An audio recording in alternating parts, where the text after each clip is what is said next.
enseñanza no es la que va de cabeza a cabeza, sino la de corazón a corazón.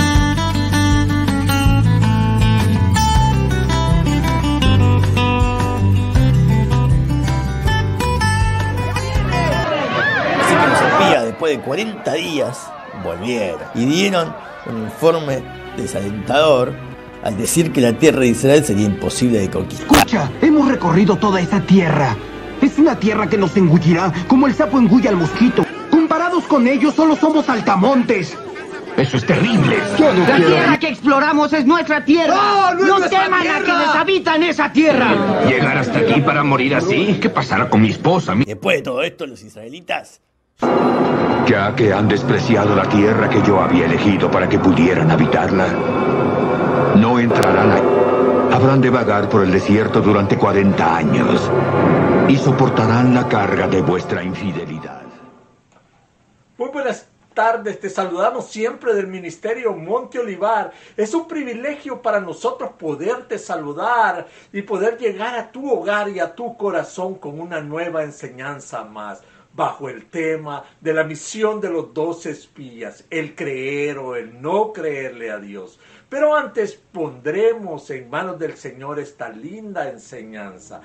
Amantísimo y Padre Celestial, te doy gracias, Padre de la Gloria, por este lindo día que usted nos regala, Señor. Ahora, Señor, vengo poniendo, Señor, esta enseñanza, Señor, en sus manos para que cumpla, Señor, su palabra, el objeto con el cual fue enviada, Señor.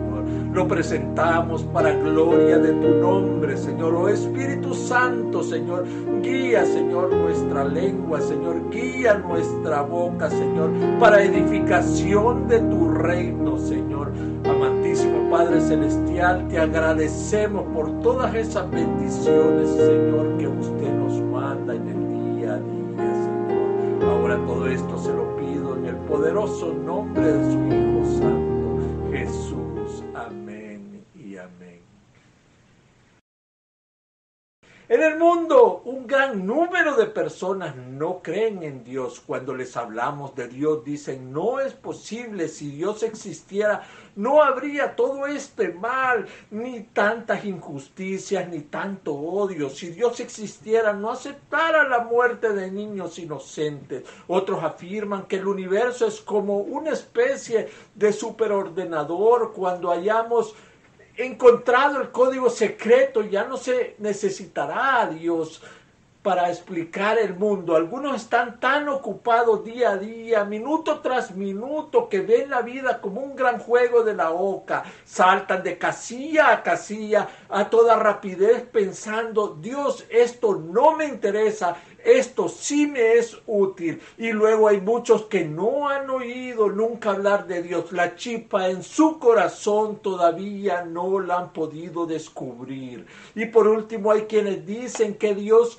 no existe o incluso que es un enemigo que hay que combatir. Evaden el mensaje de la Biblia y persiguen a los que creen en Él. Las razones de no creer en Dios son, por lo tanto, numerosas. El deseo de creer no es automático. A veces lo descubrimos lentamente, escondido bajo multitudes de ocupaciones y además, aunado que hay tantas imágenes falsas de Dios. ¿Quién desearía un Dios malo, vengador, juez que impide al hombre ser libre y que decide todo por él? Pero este no es el Dios que tenemos nosotros los cristianos, pues contamos con un Dios todopoderoso en nuestra vida que siempre estará atento su oído para aquellos que le buscan. Dice el Salmo 34:4. Busqué a Jehová y él me oyó y me libró de todos mis temores. Los programas de radio y televisión están dirigidos en su mayoría a informar las cifras de virus que en la actualidad están subiendo. Los números realizando destrozos en la economía, aún en las redes sociales se muestran estadísticas aterradoras que lo primero que lleva es a pensar en soluciones humanas y no en el poder de Dios.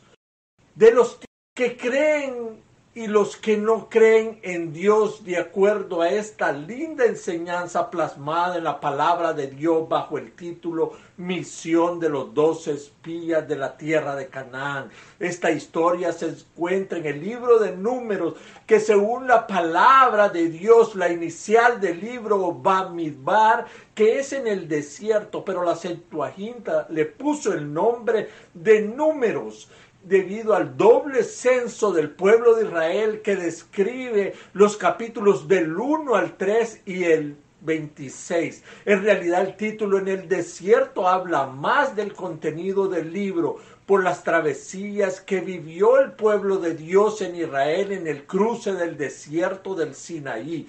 La primera parte del libro relata los preparativos para la partida desde el Sinaí, los reglamentos para marchar y acampar, determinados por la nube de la presencia de Dios y los toques del chofar que se daban como una señal de partida. La segunda parte nos presenta los fallos que impidieron que la generación nueva que salió de Egipto entrara a la tierra prometida, del capítulo 10 al 25, y en el camino entre el Sinaí y Moab ocurrieron cosas trascendentales, como en el envío de los 12 exploradores, tema que desarrollaremos en este día. Específicamente en el capítulo 13 describe la misión de los 12 espías en la tierra de Canaán, su regreso, su informe. Entraremos pues en el estudio de este capítulo y veamos la razón dada para el envío de los espías a la tierra de Canaán. Leeremos los versículos del 1 al 3 de este capítulo de Números, capítulo 13. El Señor habló a Moisés y le dijo: envía unos hombres que reconozcan la tierra de Canaán, la cual yo doy a los hijos de Israel. Enviaréis un hombre por cada tribu paterna, todos ellos príncipe. Entonces los envió Moisés desde el desierto de Parán conforme a la palabra del Señor.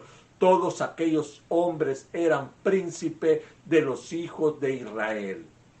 Ahora, ¿de quién fue la idea de enviar a los espías? ¿Era acaso esta la idea de Dios? ¿Era realmente la intención de Dios espiar la tierra? No. Observaremos la palabra de Dios. Siempre necesitamos tener un cuadro compuesto y completo de la palabra de Dios, porque muchas veces un cierto aspecto de una verdad es expuesto en un pasaje bíblico y otro aspecto es presentado en otro lugar de la Biblia. Por ejemplo, necesitamos los relatos de los 4 evangelios para tener una apreciación completa de nuestro Señor Jesucristo. Al parecer, esta iniciativa de enviar espías proviene de parte de Dios, pero en realidad lo que ocurrió es que Dios estaba haciendo esto en respuesta a una petición del pueblo de Israel. Escuchemos el relato incluido en el libro de Deuteronomio capítulo 1, versículos 20 al 22. Entonces os dije: habéis llegado al monte del Amorreo, el cual el Señor nuestro Dios nos da. Mira, el Señor tu Dios te ha entregado la tierra. Sube y toma posesión de ella, como el Señor, el Dios de tus padres, te ha dicho.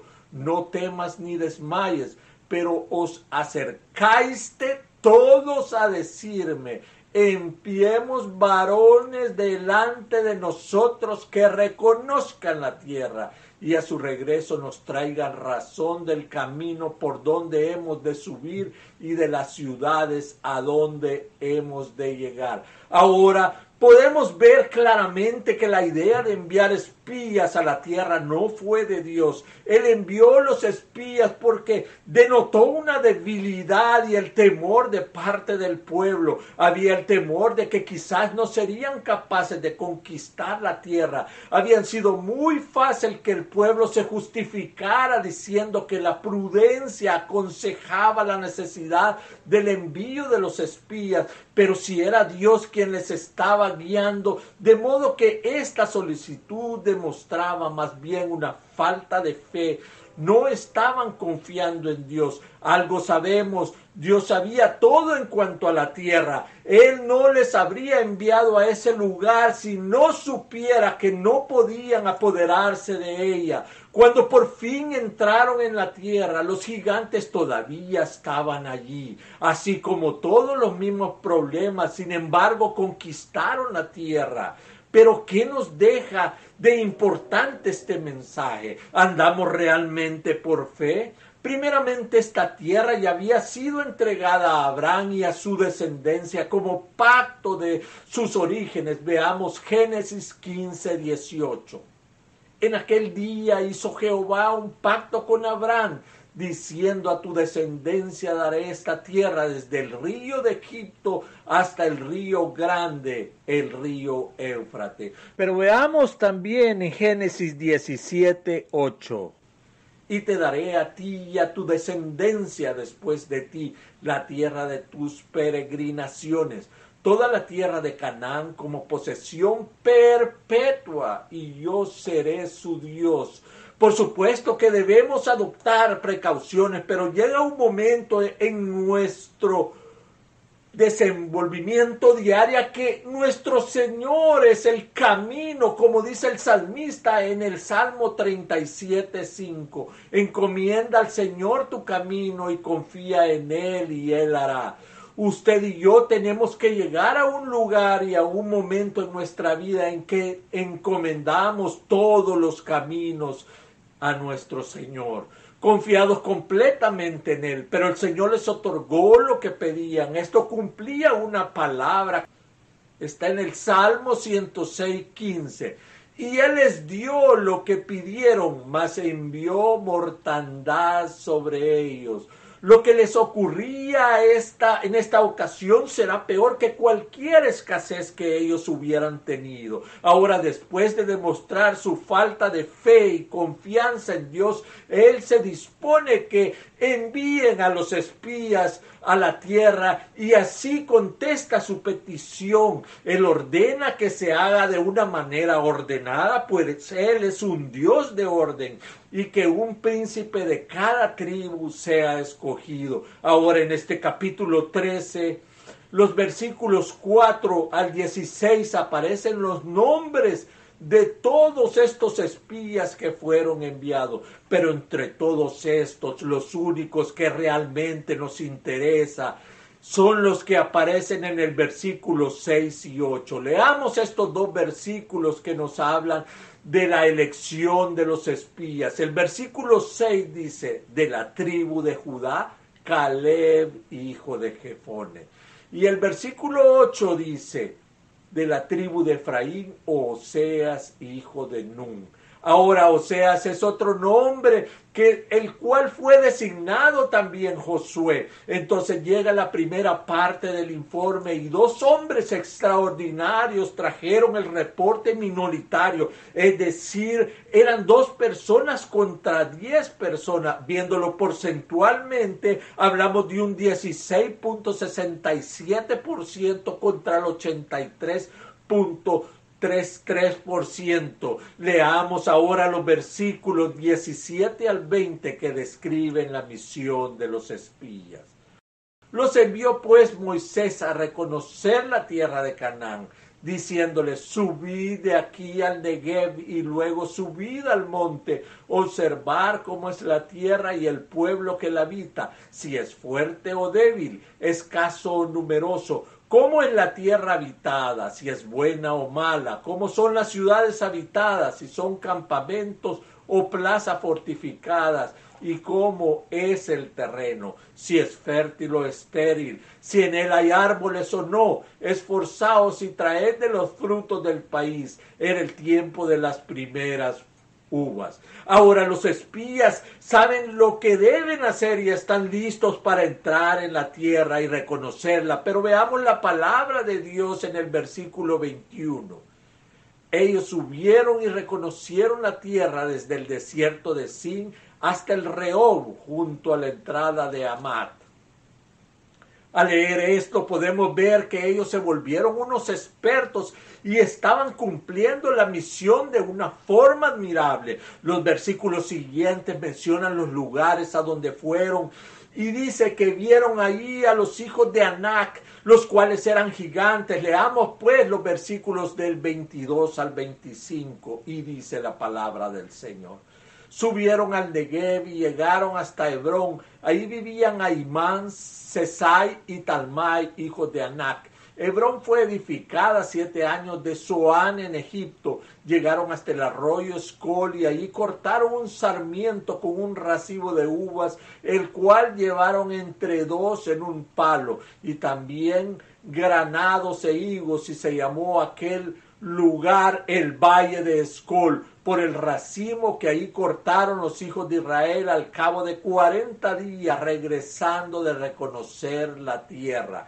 Moisés les había encargado que a su regreso no se olvidaran de traer consigo frutos de dicha tierra, como muestra de una demostración de lo maravillosa que era esa tierra, entregada por la mano de Dios. Y su informe llevaba el sello del Espíritu Santo al decir: ciertamente es una tierra que fluye leche y miel. Y acá están sus frutos como evidencia. Leamos el reporte que estos espías presentan en su viaje en los versículos 26 y 27, el cual dice así: fueron y se presentaron ante Moisés, Aarón y toda la congregación de los hijos de Israel en el desierto de Parán, en Cades. Les dieron la información a ellos y a toda la congregación y les mostraron los frutos de la tierra. También les contaron: nosotros llegamos a la tierra a la cual nos enviaste, la que ciertamente fluye leche y miel.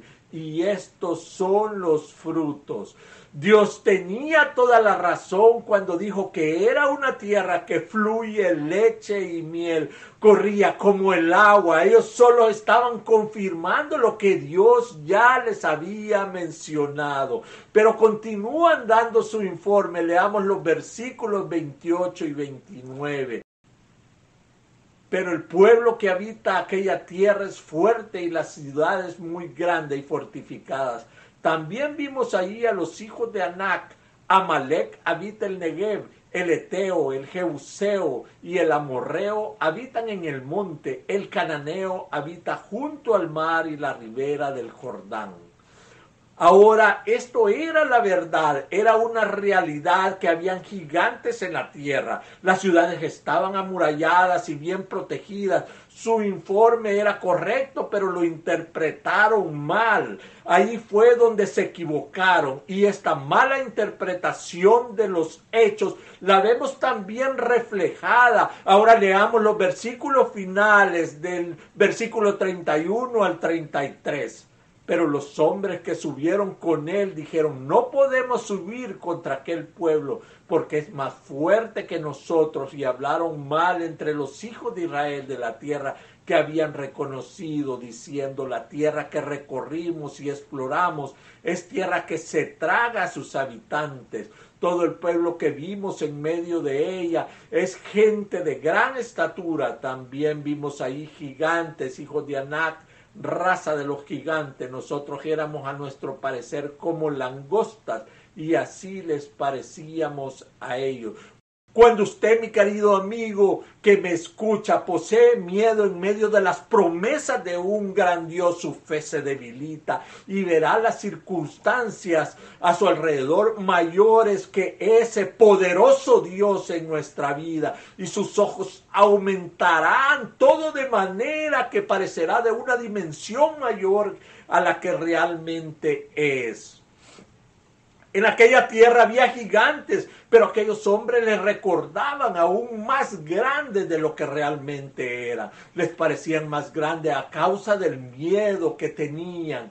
Qué contraste interesante es este que se nos da aquí: gigantes y langostas. Ahora, ¿sabe lo que estos 10 espías omitieron? Se les olvidó incluir a Dios viéndose y comparando con los gigantes como langosta. Esa es la manera que se vieron.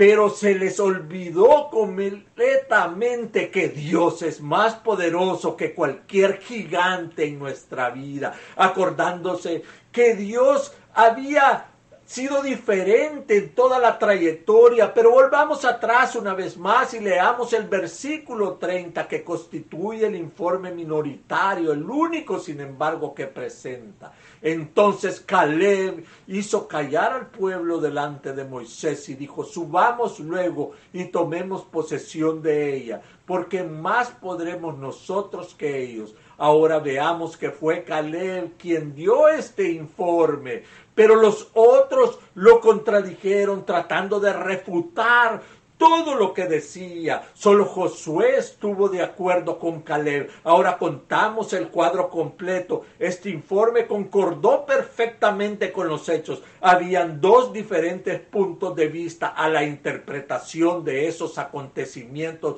que según este informe habría posibilidad de entrar en la tierra y apoderarse de ella. Pero de acuerdo con el reporte de la mayoría, no era posible tomar posesión de la tierra que Dios ya les había entregado. Ahora el pueblo creyó el informe de la mayoría. Esto nos deja un gran mensaje en el pueblo de Dios, un mensaje negativo. Es contagioso y te llevará al fracaso. Entonces no creyeron que les fuera posible tomar posesión de la tierra. Es decir, les faltó la fe en Dios, y las consecuencias de esta falta de fe las veremos ahora en nuestro estudio del capítulo siguiente, Números 14 del 1 al 12. En este capítulo encontramos que Israel rehúsa entrar a la tierra prometida debido a su incredulidad. Aquí descubriremos que Israel decide no entrar a la tierra prometida y que esta decisión se debe únicamente a la incredulidad del pueblo de Israel. El escritor de la epístola de los Hebreos, quien lo declara de esta manera, en el capítulo 3, versículos 17 al 19, dice: y con quien estuvo él disgustado 40 años, ¿no fue con los que pecaron, cuyos cuerpos cayeron en el desierto? Y a quienes juró que no entrarían en su reposo, sino a aquellos que desobedecieron. Y vemos que no pudieron entrar a causa de su incredulidad. Fue pues la incredulidad lo que impidió que entraran en esa tierra prometida. Ahora veamos el capítulo 14, los versículos 1 al 3, los cuales son una prolongación del capítulo anterior. Leamos versículo 1 al 3, donde en primer lugar tenemos la negativa de Israel de entrar en la tierra.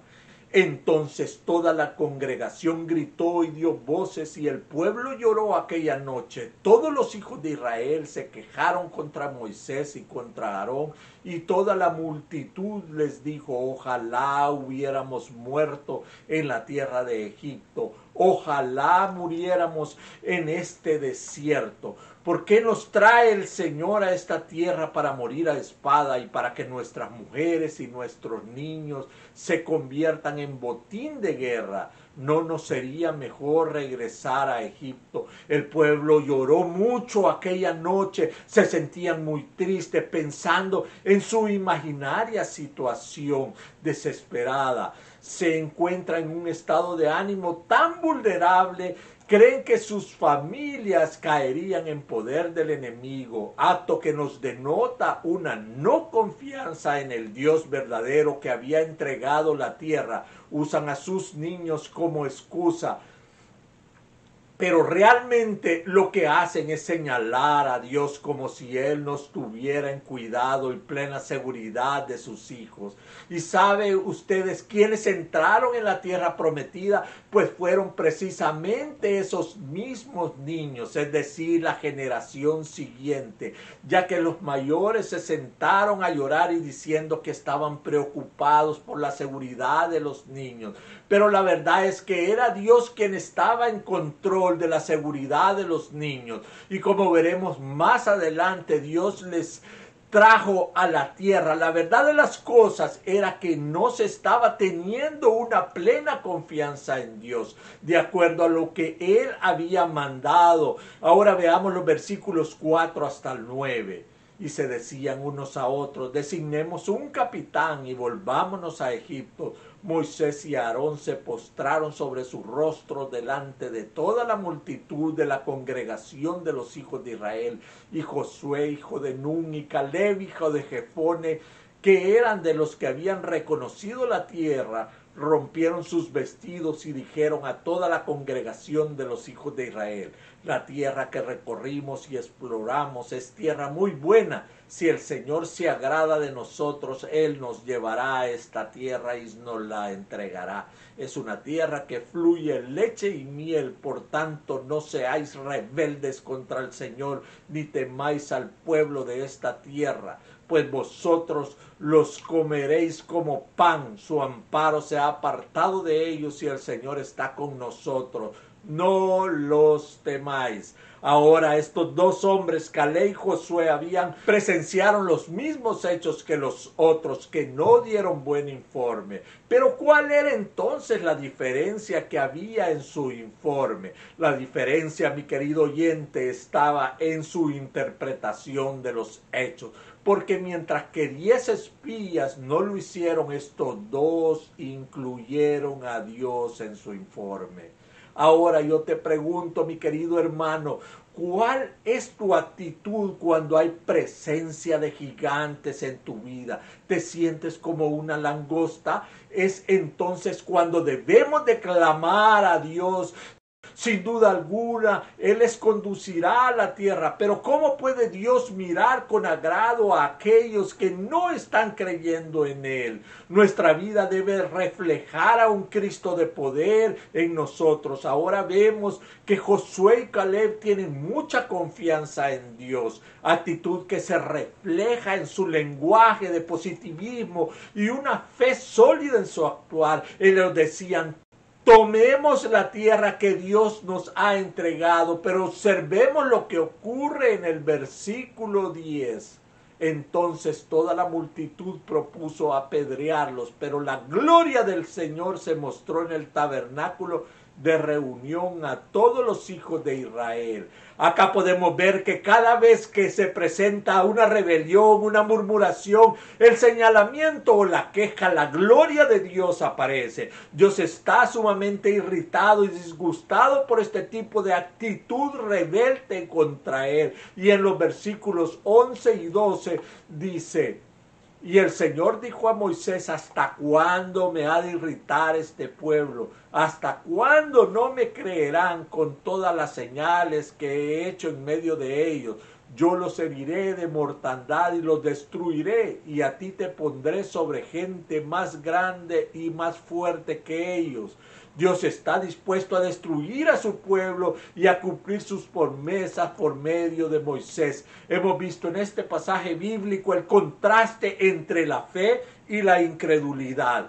Sobresalen las figuras de aquellos hombres como Josué y Caleb, que hasta el día de hoy nos dejan una huella imborrable en nuestras vidas y actitudes dignas de imitar por todo hijo de Dios, que aún en las circunstancias más difíciles nunca dejaron de confiar en Dios Todopoderoso y siguieron agradando a Dios. Solo quiero terminar esta enseñanza que, como dije anteriormente, nos deja una diferencia marcada entre la fe y la incredulidad. Dos caminos diferentes y dos destinos diferentes. Ahora te digo, no sé por cuál camino tú estés transitando, pero si no estás en ese camino de la fe inquebrantable, te invito conmigo a hacer esta poderosa oración.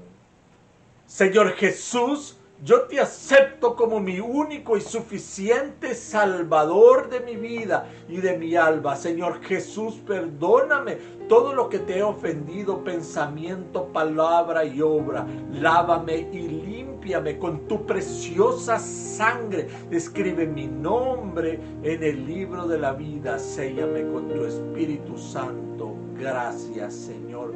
Todo esto te lo pido en el poderoso nombre de tu Hijo Santo, Jesús. Amén y amén. Ahora que ya estás en el camino de la fe, te invito a meditar siempre en la palabra del Señor. Profundiza, medita en ella, sumérgete en las páginas de la Biblia. Tú encontrarás promesas lindas que son para tu vida. Si tú necesitas una oración especial, escríbenos a nuestro correo electrónico ministeriomonteolivar@gmail.com. Si todavía no estás suscrito a nuestro canal, te invito a suscribirte con la campanita aquí abajo y asimismo que visite nuestra página ministerial en Facebook bajo el nombre Ministerio Monte Olivar.